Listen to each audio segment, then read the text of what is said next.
नमस्कार, जोहार दोस्तों। एसपी हिस्ट्री क्लासेस में आप सभी का स्वागत है और मैं आपका एडुकेटर सुनील पंडित लेकर आया हूं। मैं एक प्रैक्टिस सेट जो झारखंड सहायक आचार्य के लिए काफ़ी महत्वपूर्ण है। तो चलते हैं और शुरू करते हैं प्रश्न। क्वेश्चन नंबर जो कल मैं छोड़ा था वो 29 तक, आज 30 से फिर शुरू करता हूँ। 30 में क्या है कि भारत संविधान के किस अनुच्छेद के अंतर्गत राष्ट्रपति द्वारा संसद के समक्ष वित्तीय लेखा प्रस्तुत किया जाता है। देखिए, ये राष्ट्रपति के द्वारा जो है संसद के समक्ष वित्तीय लेखा प्रस्तुत किया जाता है। किस अनुच्छेद के अंतर्गत बात कर रहा है? अनुच्छेद कहता है 110, अनुच्छेद 111 है, अनुच्छेद 112 है, अनुच्छेद 113 है। यहाँ आपको 4 ऑप्शन दिख रहा होगा और 4 में से इसका सही जवाब क्या हो जाएगा? तो इसका सही जवाब हो जाएगा आपका ऑप्शन नंबर सी जो है, ये राइट आंसर हो जाएगा। अनुच्छेद 112 के ही तहत क्या करते हैं? राष्ट्रपति आपका संसद में वित्तीय लेखा प्रस्तुत करते हैं। किस अनुच्छेद के तहत? अनुच्छेद 112 के तहत। नेक्स्ट क्वेश्चन है 31, कहता है किस मौलिक अधिकार को डॉक्टर भीमराव अम्बेडकर यानी कि अम्बेडकर ने संविधान की हृदय और आत्मा कहा है ना? तो यहाँ ऑप्शन नंबर ए में आपको दिख रहा होगा कि समानता का अधिकार को कहा है, बी में है संस्कृति और शिक्षा संबंधी अधिकार को कहा है, सी में है स्वतंत्रता का अधिकार को कहा है और डी में कहा है संवैधानिक उपचार का अधिकार को कहा है। तो इसका आप देख पा रहे हैं, इसका आंसर क्या हो जाएगा? ऑप्शन नंबर डी इसका करेक्ट जवाब हो जाएगा। संवैधानिक उपचार का अधिकार को ही डॉक्टर भीमराव अम्बेडकर ने क्या कहा है? संविधान का हृदय और आत्मा कहा है। नेक्स्ट क्वेश्चन की बात करें, क्वेश्चन नंबर आपका 32। तो ये रहा आपका क्वेश्चन नंबर 32।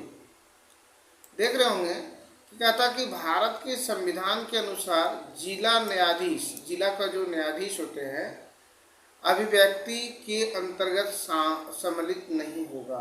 मतलब किसके अंतर्गत जो है यहाँ सम्मिलित नहीं होगा, उसमें शामिल नहीं होना चाहिए। तो यहाँ देख पा रहे होंगे तो 3 है, मुख्य प्रेसिडेंसी मजिस्ट्रेट के अंतर्गत,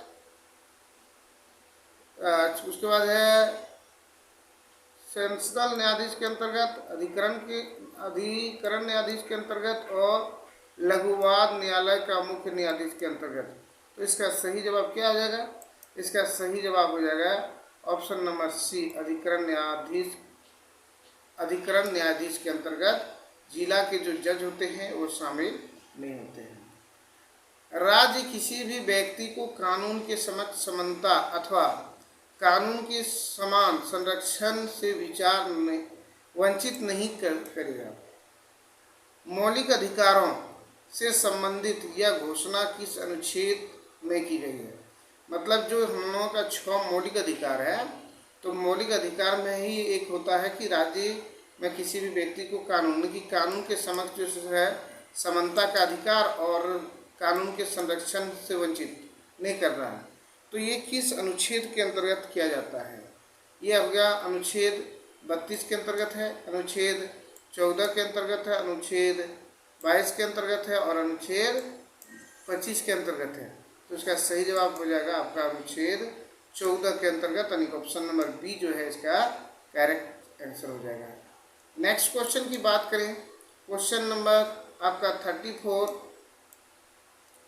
ये रहा आपका 34।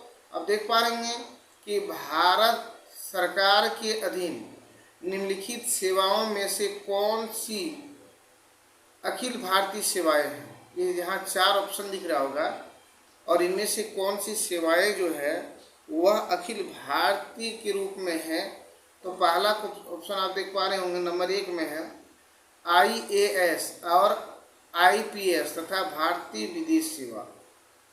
उसके बाद है केवल IAS, सी में है केवल IPS और डी में है IAS, IPS तथा भारतीय वन सेवा। यहाँ क्या कहता है? अखिल अखिल भारतीय सेवाएं, तो इसका सही जवाब हो जाएगा ऑप्शन नंबर आपका डी, ये IAS, IPS तथा भारतीय वन सेवाएं जो है ये सारी का सारी किस में है, अखिल भारतीय सेवा के अंतर्गत ही है। चलिए नेक्स्ट क्वेश्चन लेते हैं। क्वेश्चन नंबर 35 कहता है कि अनुच्छेद 41 के तहत किस तथ्य का उल्लेख मिलता है, मतलब 41 जो अनुच्छेद 41 है उनमें से किसका वर्णन किया गया है ये आपको बताना है ना। यहाँ किसका वर्णन किया गया है ये बताना है। तो 41 में नंबर ए में है काम करने का अधिकार है, बी में शिक्षा का अधिकार, सी में है चिकित्सा का अधिकार और डी में है निष्पक्ष न्याय का अधिकार। तो 41 में जो है आपको मिलेगा उल्लेख जो है काम करने का अधिकार उल्लेख मिलता है, इसके लिए इसका सही जवाब क्या हो जाएगा, option number A. Next question की बात करें तो क्वेश्चन नंबर 36 है और 36 में आप देख पा रहे होंगे, ये रहा आपका क्वेश्चन नंबर 36। कहता संविधान का भाग 6 किससे संबंधित है, भाग 1, 2, 3, 4, 5, 6 इस तरह से नंबर। तो आपका भाग 6 में किसका वर्णन किया गया है, नंबर 1 में राज्य की नीति निर्देशक तत्व को, बी में है मूल अधिकार को, सी में है कार्यपालिका को और डी में है संघ कार्यपालिका को। तो ये किसका वर्णन किया गया है भाग 6 में, तो इसका सही जवाब क्या हो जाएगा, इसका सही जवाब हो जाएगा आपका ऑप्शन नंबर सी, ये हो गया राज्य कार्यपालिका का वर्णन किया गया है।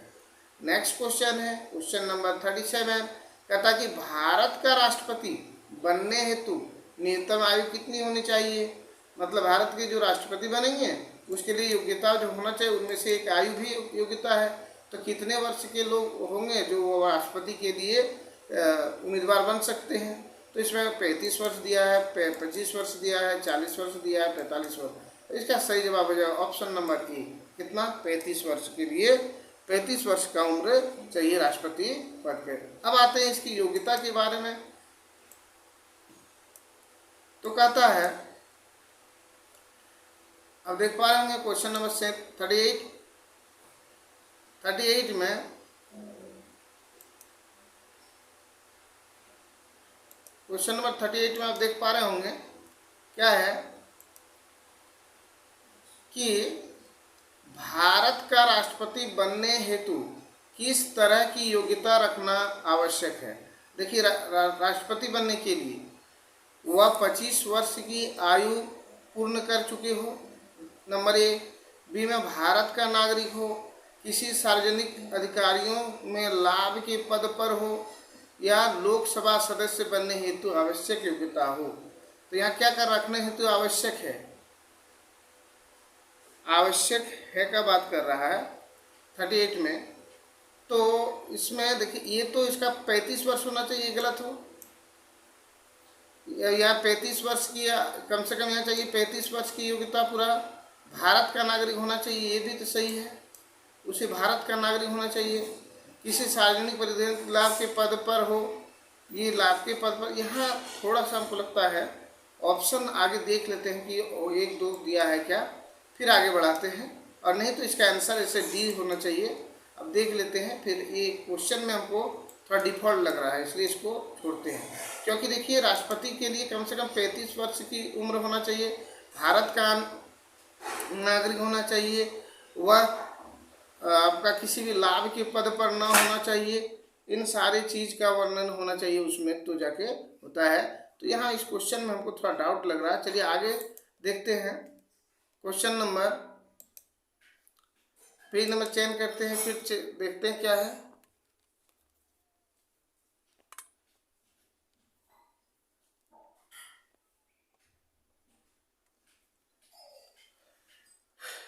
कहता है कि राष्ट्रपति का निर्वाचन कौन करता है, प्रधानमंत्री, निर्वाचक मंडल, मंत्रिपरिषद और मुख्य न्यायाधीश। तो यहाँ आप देख पा रहे होंगे कि जो राष्ट्रपति होते हैं उसका चुनाव कौन करते हैं या उसका निर्वाचन कौन करते हैं। तो यहाँ हो जाएगा इसका ऑप्शन नंबर बी जो है करेक्ट आंसर हो जाएगा, निर्वाचन मंडल करते हैं। कौन करते हैं? निर्वाचन मंडल करते हैं। नेक्स्ट क्वेश्चन देखिए क्या लिखा है कि राष्ट्रपति किस रूप में चुना जाता है? प्रत्यक्ष रूप से, अप्रत्यक्ष रूप से, स्पष्ट नहीं है और इनमें से कोई नहीं। तो ये राष्ट्रपति का जो चुनाव होता है ना, वह होता है ऑप्शन नंबर बी, अप्रत्यक्ष मतदान प्रणाली के द्वारा ही किया जाता है। इसका सही जवाब हो जाएगा option number B. Next question की बात करें, क्वेश्चन नंबर 41 कहता संसद के सत्र होते हैं। संसद का जो सत्र है वह कैसे होता है? बजट सत्र होता है, ग्रीष्मकालीन सत्र होता है, शीतकालीन सत्र होता है और उपरोक्त सभी होता है। तो इसमें हम लोग देखते हैं कि संसद का जो सत्र होता है वह सभी सत्र होते हैं, यानी कि इसका ऑप्शन हो जाएगा ऑप्शन नंबर डी, उपरोक्त सभी सत्र होते हैं। नेक्स्ट क्वेश्चन की बात करें, क्वेश्चन नंबर 41, तो यहाँ देख पा रहे होंगे किस विधेयक में संसद द्वारा कोई भी परिवर्तन नहीं किया जा सकता है? किस विधेयक में? या विधेयक का नाम दिया हुआ है और उसमें बोलता है किस में जो है कोई परिवर्तन नहीं किया जाता है। तो कहता है वित्त विधेयक में कोई परिवर्तन नहीं कर सकता संसद, या संविधान संशोधन विधेयक में, या विनियोग विधेयक में, या साधारण विधेयक में। तो कौन सा ऐसा विधेयक है जिसमें संसद कोई परिवर्तन नहीं कर सकता है? तो इसका सही जवाब हो जाएगा ऑप्शन नंबर सी, विनियोग विधेयक में जो है संसद कोई परिवर्तन नहीं कर सकता है। नेक्स्ट क्वेश्चन है क्वेश्चन नंबर 43, वह कौन सी विधेयक है जो सिर्फ मंत्रियों द्वारा ही प्रस्तावित हो सकता है? मतलब केवल मंत्री ही उसको प्रस्तावित कर सकते हैं। तो इसमें से कौन सी विधेयक ये है? तो धन विधेयक है नंबर ए में, बी में है संविधान संशोधन विधेयक, और सी में है विनियोग विधेयक, और डी में है साधारण विधेयक। तो इसका सही जवाब आपको देखने को मिलेगा ऑप्शन नंबर ए, धन विधेयक। नेक्स्ट क्वेश्चन है क्वेश्चन नंबर 44 कि राज्यसभा को क्या कहते हैं? राज्यसभा जो है उसको क्या कहते हैं? मध्य सदन, निम्न सदन, उच्च सदन, या इनमें से कोई नहीं। तो राज्यसभा जो होता है ना उसको क्या कहता है? उसको कहते हैं उच्च सदन। क्या कहता है? उच्च सदन कहा जाता है और ये कभी विघटित नहीं होता है। नेक्स्ट क्वेश्चन की बात करें तो इसके लिए हमको आगे करना पड़ेगा, और क्वेश्चन नंबर 45 देख पा रहे होंगे। कहता है कि संगठन में मानव संसाधन विकास से किसका संबंध है? ये जो संगठन है इसमें मानव संसाधन विकास से किसका संबंध रहता है? जिला कलेक्टर का रहता है, मुख्यमंत्री का रहता है, राज्यपाल का रहता है, या कार्मिक प्रशासन का रहता है? तो ये इसका संबंध किससे रहता है? तो इसके बारे में जानना है। तो ये इसका सही जवाब क्या हो सकता है? इसका सही जवाब हो जाएगा ऑप्शन नंबर डी, कार्मिक प्रशासन से रहता है। नेक्स्ट क्वेश्चन है क्वेश्चन नंबर आप देख पा रहे होंगे 46 में। कहता है कि उच्चतम न्यायालय की स्थापना किसके द्वारा की गई है? उच्चतम न्यायालय जो है इसकी स्थापना किसके द्वारा की गई है? राष्ट्रपति के द्वारा, प्रधानमंत्री के द्वारा, निर्वाचन मंडल के द्वारा और संविधान के द्वारा। तो यहाँ आप देख पा रहे होंगे कि उच्चतम न्यायालय जो है इसका स्थापना है ये किसके द्वारा किया जाता है? तो संविधान के द्वारा ही किया जाता है। नेक्स्ट क्वेश्चन की बात करें क्वेश्चन नंबर 47, तो 47 में ये रहा क्वेश्चन नंबर 47। कहता उच्चतम न्यायालय की न्यायिक शक्तियों का विस्तार किसके द्वारा किया जा सकता है? उच्चतम न्यायालय की जो न्यायिक शक्तियां हैं विस्तार, उसका जो विस्तार है किसके द्वारा क्या कर सकता है? ये राष्ट्रपति के द्वारा, प्रधानमंत्री के द्वारा, संसद के द्वारा, और इनमें से कोई नहीं। तो उच्चतम न्यायालय की जो शक्तियां हैं उनका विस्तार हम कर सकते हैं किसके द्वारा? तो संसद के द्वारा। ऑप्शन में जो इसका सी है उसका सही जवाब ऑप्शन नंबर सी हो जाएगा, संसद के द्वारा। नेक्स्ट क्वेश्चन क्वेश्चन नंबर 48 है कि राज्यों के विश्वविद्यालयों का पदेन कुलपति कौन होता है? राज्य का जो विश्वविद्यालय है उसका पदेन कुलपति कौन होता है? राज्यपाल होता है, महाधिवक्ता होता है, उपराज्यपाल होता है, या मुख्यमंत्री होता है? तो इसका सही जवाब क्या हो जाएगा? तो इसका सही जवाब हो जाएगा ऑप्शन नंबर ए, इसका जो है राज्यपाल होता है। नेक्स्ट क्वेश्चन की बात करें क्वेश्चन नंबर 49, तो ये रहा क्वेश्चन नंबर 49 आप देख पा रहे होंगे कि किस राज्य के राज्यपाल को उस राज्य की जनजातियों से संबंधित सभी अधिकार प्रदान किए गए हैं। मतलब याद रखिए, समझिए क्वेश्चन को, मतलब किस राज्य, इसमें राज्य का नाम है, राज्यपाल को जो है उस राज्य की जनजातियों से संविधान के सभी अधिकार प्रदान किया गया है। तो यह कौन सा ऐसा राज्य है जो जहाँ इस तरह की बात है। तो पहले देखते हैं नागालैंड, ऑप्शन नंबर ए में है नागालैंड, त्रिपुरा और सिक्किम। बी में है झारखंड, छत्तीसगढ़ और उड़ीसा। सी में है असम, मेघालय और मणिपुर, मिजोरम। और डी में है गोवा, मणिपुर और राजस्थान। तो इसका सही जवाब ऑप्शन नंबर सी हो जाएगा, यानी असम, मेघालय और मिजोरम।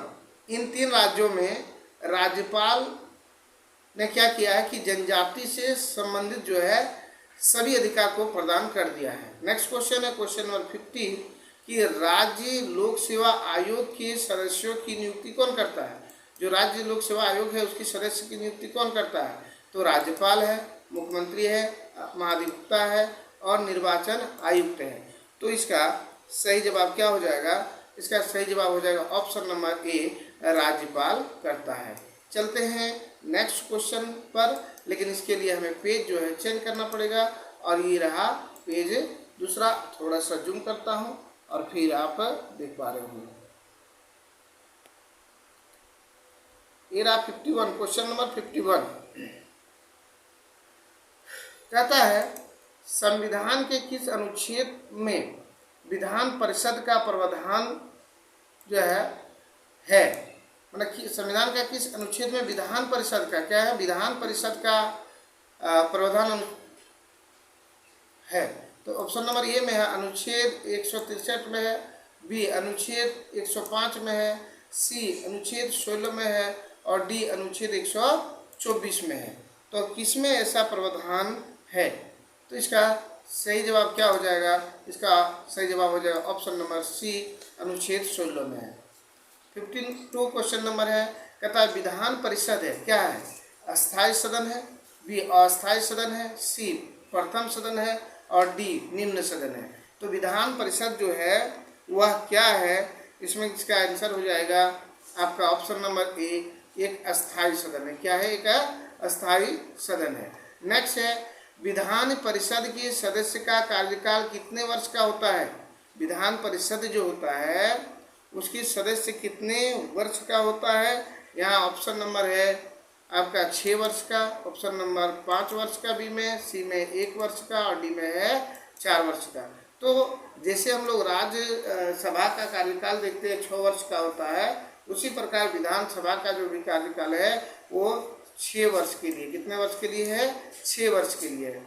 नेक्स्ट क्वेश्चन की बात करें, क्वेश्चन नंबर 54। तो ये रहा क्वेश्चन नंबर 54, कहता उच्च न्यायालय के मुख्य न्यायाधीशों की नियुक्ति करते समय राष्ट्रपति किससे सलाह मशविरा करता है। यानी कि जब उच्च न्यायालय के मुख्य न्यायाधीश की नियुक्ति करता है, किसके द्वारा, राष्ट्रपति के द्वारा। उच्च न्यायालय की मुख्य न्यायाधीश का नियुक्ति कौन करते हैं, तो राष्ट्रपति करते हैं। और राष्ट्रपति जब करते हैं तो उसके लिए उसका सलाह किससे लेता है, कहता है नंबर ए सर्वोच्च न्यायालय के मुख्य न्यायाधीश से, है ना। दूसरा है संबंधित राज्य के राज्यपाल से, ए और बी दोनों है और इनमें से कोई नहीं। तो इसका सही जवाब हो जाएगा ऑप्शन नंबर सी। क्या हो जाएगा, ऑप्शन नंबर सी। अगर किसी राज्य के उच्च न्यायालय का बात किया जाए तो उसमें से सर्वोच्च न्यायालय का मुख्य न्यायाधीश से भी सलाह लेता है और उस राज्य के राज्यपाल से भी लेता है। इसलिए इसका सही जवाब हो जाएगा ऑप्शन नंबर सी। और इसके साथ ही चलते हैं क्वेश्चन नंबर 55 पे, देखते हैं क्या है। ये रहा क्वेश्चन नंबर 55, आप देख पा रहे होंगे। कहता है कि उच्च न्यायालय के अन्य न्यायाधीशों की नियुक्ति के समय राष्ट्रपति किससे सलाह मशविरा करता, ये तो हो गया नहीं। यहाँ देखिए इसमें तो वही क्वेश्चन है अन्य न्यायाधीश, तो इसमें अन्य जब उच्च न्यायालय के मुख्य न्यायाधीश को करेंगे तो राज्यपाल से सलाह लेंगे और सर्वोच्च न्यायालय, लेकिन अन्य न्यायाधीश देखिए यहाँ कुछ अंतर है।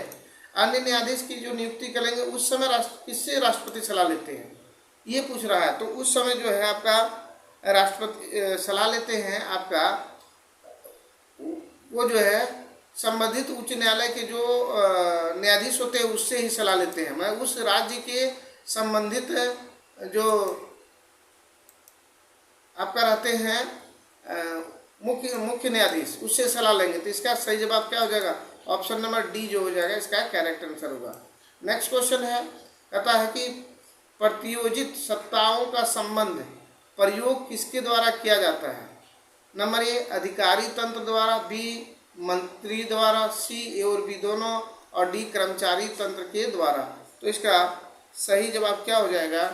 ऑप्शन नंबर डी जो है इसका सही जवाब हो जाएगा, कर्मचारी तंत्र के द्वारा। नेक्स्ट क्वेश्चन लेते हैं, क्वेश्चन नंबर 57।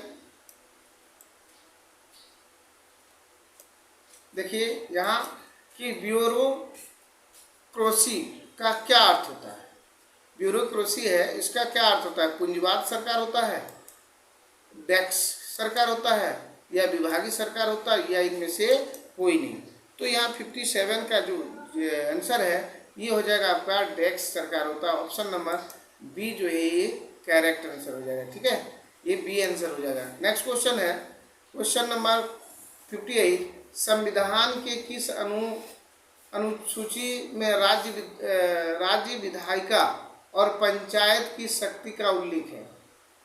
इस संविधान की किस अनुच्छेद में जो है राज्य विधायिका और पंचायत की शक्ति का उल्लेख है? अनुच्छेद ए में है, अनुच्छेद जो है 11 में है, बी में है अनुच्छेद 16 में है, सी में है अनुच्छेद 72 में है, और डी में है अनुच्छेद 61 यानी कि 61 में है। तो इसका सही जवाब क्या हो जाएगा? इसका सही जवाब हो जाएगा ऑप्शन नंबर ए, अनुच्छेद 11 में है। मंडल पंचायतों के लिए कितने सदस्य का चुनाव किया जाता है? मंडल पंचायत जो है उसके लिए कुल कितने सदस्य का चुनाव होता है? नंबर ए 29 है, बी 25, 20 और 15। तो मंडल पंचायत के लिए कुल कितने सदस्य का चुनाव होता है? तो यहाँ आप देख पा रहे हैं, इसका सही जवाब हो जाएगा ऑप्शन नंबर डी, 15 सदस्य का चुनाव होता है। नेक्स्ट क्वेश्चन और आज का जो है अंतिम क्वेश्चन है, देखते हैं क्या क्वेश्चन है इसमें। कहता कि बलवंत राय मेहता समिति का गठन किस उद्देश्य की पूर्ति हेतु किया गया था? जो बलवंत राय मेहता समिति है उसका गठन किया गया था, तो वह गठन किस उद्देश्य की पूर्ति के लिए किया गया था? तो पहला हम लोग देखेंगे, कहता ऑप्शन नंबर ए समाजवादी या कल्याणकारी विचारधारा की समीक्षा हेतु, बी में है वैश्वीकरण तथा बाजारोन्मुखताओं की समीक्षा हेतु, सी में है सामुदायिक विकास कार्यक्रम की समीक्षा हेतु, और डी में है अल्पसंख्यक वर्ग की आरक्षण की समीक्षा हेतु। तो इसका सही जवाब क्या हो जाएगा? इसका सही जवाब हो जाएगा ऑप्शन नंबर सी, सामुदायिक विकास कार्यक्रम की समीक्षा हेतु। तो आज का जो 30 महत्वपूर्ण क्वेश्चन था, अगर वीडियो अच्छे लगे तो वीडियो को एक बार लाइक, शेयर एवं कमेंट जरूर कीजिएगा, और चैनल पर अगर आप पहली बार हैं तो चैनल को सब्सक्राइब कर लीजिएगा। इस तरह के वीडियो आपको मिलते रहेंगे, चाहे किसी भी एग्ज़ाम में जिसमें से सिविक्स, हिस्ट्री और ज्योग्राफी पूछा जाता है, इन सारे प्रैक्टिस सेट से आपको बहुत ही फ़ायदा मिलने वाला है। तो चलिए मिलते हैं नेक्स्ट वीडियो में, तब तक के लिए जय हिंद, जय भारत, वंदे मातरम।